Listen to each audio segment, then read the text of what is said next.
সকালবেলা হলেই একটু ছাদে এসে ঘুরে বেড়াতে বেশ ভালোই লাগে। আর তারপর থেকে যদি গাছেদের সাথে সময় কাটানো যায়, সেটা তো আরোই সুন্দর লাগে। দিনটা যেন এমনিই ভালো হয়ে যায়। তো এগুলো হচ্ছে সেই নতুন আমাদের গাছগুলো যেগুলো আমরা সেদিনকে নার্সারি থেকে নিয়ে আসলাম। আর এটা হচ্ছে আমাদের সেই লেবু গাছ যেটাতে প্রচুর লেবু হয়। গাছটা দেখো ঝুঁকে পড়েছে অলমোস্ট। প্রচুর লেবু হয়েছে। আর এটা হচ্ছে সবেদা গাছ। সবেদা গাছের ফলন তো একটু দেরি হয়ই, তোমরা জানো। নমস্কার বন্ধুরা, আজকে আমরা আবার চলে এসেছি থার্সডের একটা ব্লগ নিয়ে। তো থার্সডেটা যেরকম আমি বলেছিলাম আগের দিন, যে থার্সডেটা আমাদের কাছে খুব স্পেশাল। তো দেখো আজকে জানি না মানে মা কি রান্না করবে আমি ঠিক বুঝতে পারছি না। তো দ্যাটস ওয়াই আমি তোমাদের সামনেই সেটা আজ করব। এখন প্রথমে সকালে মা বললো যে টাটকা মাছ মানে কাতলা মাছ দিয়ে ঝোল করবে। তারপর বললো টপসে মাছ দিয়ে ডাল দিয়ে টপসে মাছ আর ডাল করবে। বাট এখন দেখছি মা চিকেন নিয়ে বসেছে, মানে দেখো চিকেনের প্রিপারেশন করছে। এই দেখো। তো মা তুমি কেন চিকেনের প্রিপারেশন করছো সেটা একটু বলো, দাঁড়াও বলো। চিকেনটা কোপ্তা কারিটা সেদিন করেছিলাম না এর মধ্যে একদিন। তো বাপি সেদিন তো শরীরটা খারাপ ছিল বলে খেতে পারেনি। তা সেদিন তো বাপি বলেছিল সুমা আর একদিন এটা রান্না করো। আচ্ছা আচ্ছা। তাই আমি আজকে চিকেনের কোপ্তাটা করে কারি করবো। ও আচ্ছা, তাহলে তুমি সেই রেসিপিটাও কি দেখাবে? হুম। ঠিক আছে, তাহলে রেসিপিটা আমরা এরপর রাখছি, রেসিপিটা নিয়ে ডাইরেক্ট তরকারি করার জন্য পেঁয়াজ, শুকনো লঙ্কা, টমেটো, রসুন, আদা, আছে এখানে মগজ, কাজু আর এই পোস্ত, এগুলো সব আমি একটু গরম জলে সিদ্ধ করে নেবো। আচ্ছা।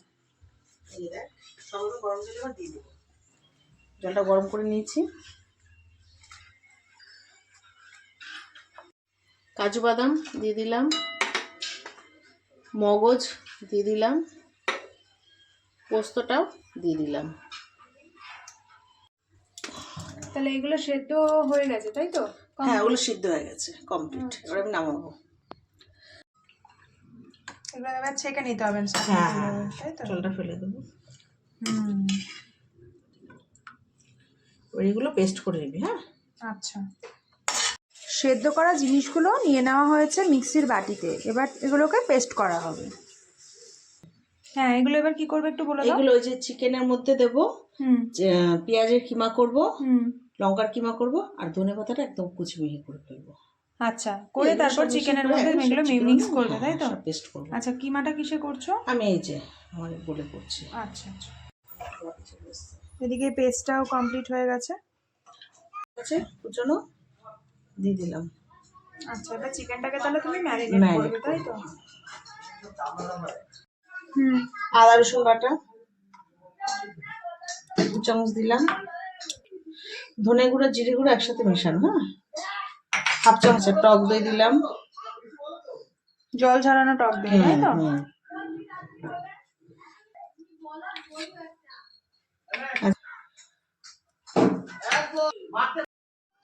নুন দিলাম আন্দাজ মতো, আর একটা ডিম ফাটিয়ে দিয়ে দিলাম।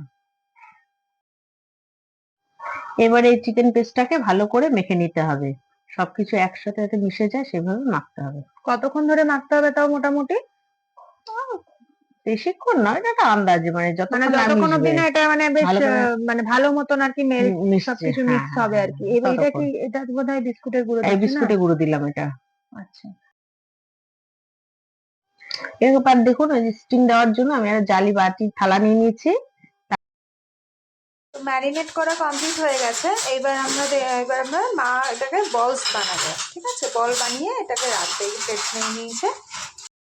প্লেটের মধ্যে ভালো করে অয়েল ব্রাশ করে নিতে হবে, যাতে করে কাবাব গুলো যখন আমরা বানিয়ে বানিয়ে রাখবো সেটা থালার সাথে চিটিয়ে না যায়। বলগুলো মোটামুটি এরকম সাইজের হবে তাই তো? হ্যাঁ হ্যাঁ, মিডিয়াম সাইজের বল হবে।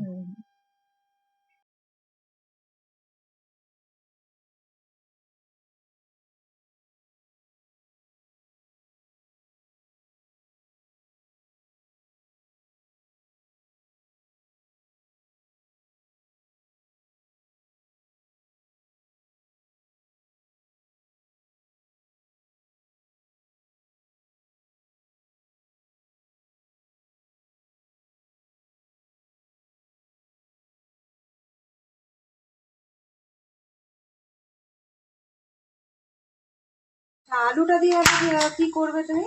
মানে তুমি তো বললে কোপ্তা করবে, তাহলে আলুটা আবার কিসের জন্য? আরে কোপ্তা তো সবাই এমনি খায়, আমি একটু আলু দিয়ে খাবো, আলু প্রেমী তো, ও তাই একটু আলু। আর এখন নতুন আলু, হ্যাঁ বাবারে একদম। এটা ছাড়া যায়, তাই আলু দিয়ে। তো কোপ্তার প্রিপারেশন তো তোমরা দেখলে পুরোটাই।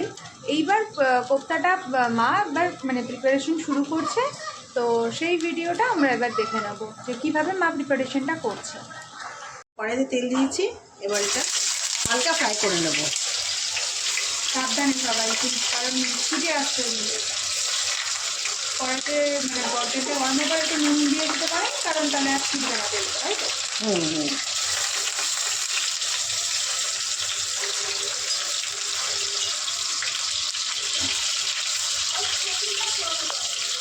কোপ্তাগুলো ফ্রাই হয়ে গেছে, এবার তাহলে তুলে নেবে, তাই তো?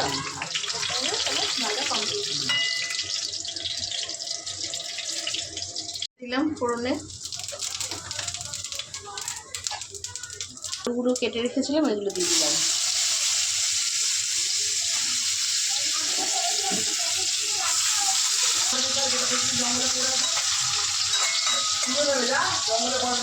মশলাটা সিদ্ধ করে পেস্ট করে রেখেছিলাম, সেগুলো এবার দিয়ে দিচ্ছি।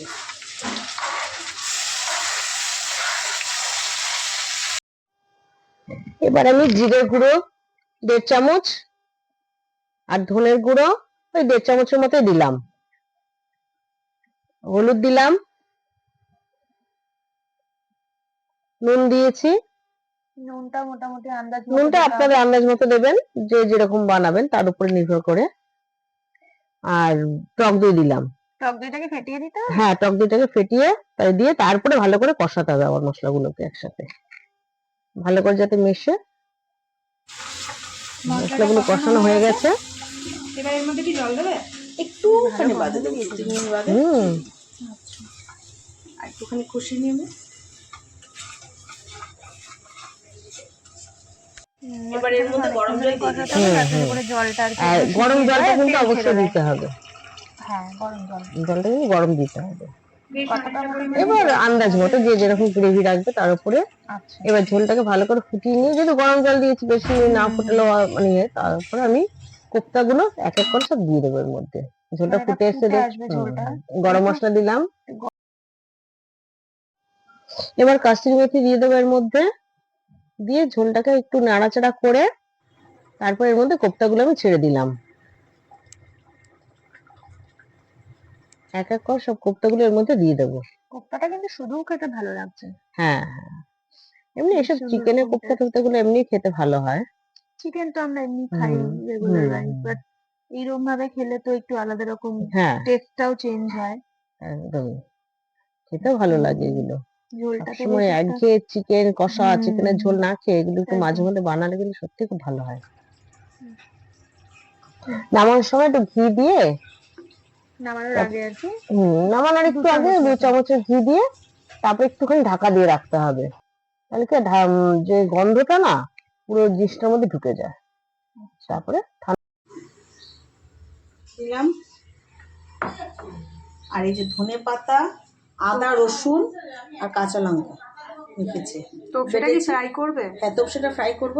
আদা, রসুন আর ধনে পাতা, কাঁচা লঙ্কা এটা মাখিয়ে রাখবো।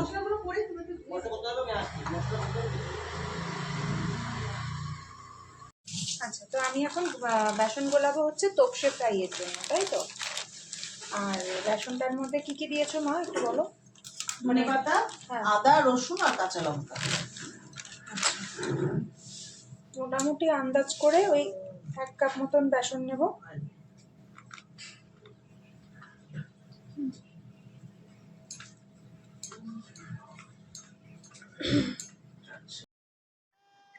প্রথমে 1 কাপ মতো বেসনই নেবো ভেবেছিলাম, তারপরে আরেকটু নিয়েছি, কারণ যেহেতু মাছগুলো অনেকগুলোই, তাই ব্যাটারটা একটু কম হয়ে যাবে। তো দিয়ে ভালো করে এই ব্যাটারের সাথে, মানে বেসনের সাথে এই যে ধনে পাতা আর লঙ্কা, তারপর আদা রসুনের যে বাটাটা, এই বাটাটাকে ভালো করে মিক্স আপ করতে হবে। না হলে কিন্তু এটা মানে ব্যাটারটা কিন্তু ভালোভাবে ইয়ে হবে না। এটা হচ্ছে চালের গুঁড়ো। চালের গুঁড়োটা দিলে এটা ক্রিস্পিটা হবে, মানে তোতপচে মাছটা যে ক্রিস্পি হয় তো চালের গুঁড়োর জন্য। তো এই চালের গুঁড়োটা দিয়ে এবার ভালো করে আবার আমরা মিক্স করব। করে নিয়ে এবার ব্যাটারটা মোটামুটি একটা থিক টাইপের একটু হবে, তারপরে আমরা কিন্তু এটাতে জল মেশাবো। জল কিন্তু এখন মেশানো যাবে না যতক্ষণ অব্দি লাম্পস গুলো ভেঙে না যাচ্ছে, কারণ লাম্পস থাকলে কিন্তু জল দিলে সেই লাম্পস গুলো থেকেই যাবে। এটা দেওয়া হচ্ছে একটু নুন। তো দেখো এখানে আর একটু বেসন অ্যাড করা হচ্ছিল পরে, কারণ যেহেতু বললামই আগেই যে আর মাছ একটুখানি অনেকগুলো বেসন অ্যাড আনি, করলাম, কারণ ব্যাটার হচ্ছে মানে এই ব্যাটারটা কম বেসনটা হয়ে একটু গেলে কম প্রবলেম লাগছে হয়ে মা যেত। বললো, তাই আর একটু বেসন তো অ্যাড করে দিলাম। ব্যাটার কম হয়নি, ব্যাটার ঠিকঠাকই ছিল। তো তোমরা মোটামুটি 1.5 কাপ মতন নিও বেসন। মাছ কতটা মাছ ছিল? ওটা 500 500 মতন, 500। তো এইভাবে ভালো করে মিক্স আপ করে নিতে হবে বেসনটা। দেখো ব্যাটারটা মোটামুটি লাম্পস কোনো নেই, সেরকম দেখা যাচ্ছে না, লাম্পস গুলো সব ভেঙে ভেঙে গেছে, ভালোভাবে ইয়ে করা হয়েছে। এইবার এটার মধ্যে একটু জল মেশাতে হবে। তো 1 কাপ মতোই জল নিতে হবে প্রথমে। এটাকে বেশ খুব একটা মানে পাতলা ব্যাটার এটা হবে না, কারণ মাছের গায়ে যেহেতু ব্যাটারটা লেগে থাকতে হবে। তো ব্যাটারটা মোটামুটি ঠিক ঠিক মতন একটু ব্যাটারটা হবে। পুরো 1 কাপ জল কিন্তু আমি দিইনি, হাফ কাপ মতো জল দেওয়া হয়েছে। দিয়ে নিয়ে এটাকে ভালো করে একটু ঘুটে নিতে হবে।